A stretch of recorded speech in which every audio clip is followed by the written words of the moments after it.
अस्सलामुअलैकुम। तो आज की वीडियो हम बात करेंगे क्विक मेल्ट के बारे में। तो जो लोग मैदे की गैस, जलन, बदहज़मी की वजह से परेशान है या उनके मुंह में बार बार पानी आता है, तो उनके लिए आप क्विक मेल्ट साशे इस्तेमाल कर सकते हैं। तो इसके बारे में हम डिटेल से जानेंगे कि इनकी प्राइस क्या है और इनका लेने का तरीका क्या है। तो वीडियो स्टार्ट कर लेते हैं। तो सबसे पहले हम बात करेंगे इसकी प्राइस की।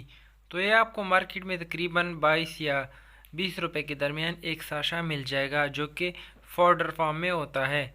और इनकी अगर हम इस्तेमाल की बात करें तो इनको आप सीधा मुंह में डाल सकते हैं, यानी पानी की ज़रूरत इसको नहीं होती।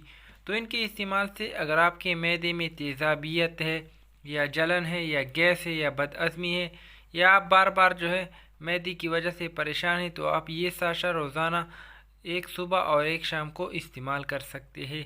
तो ये आपको मेडिकल स्टोर में बहुत आसानी से क्विक मेल्ट के नाम से मिल जाएगा, या अगर आपको ये नहीं मिलता तो आप इंस्टम के नाम से भी ले सकते हैं।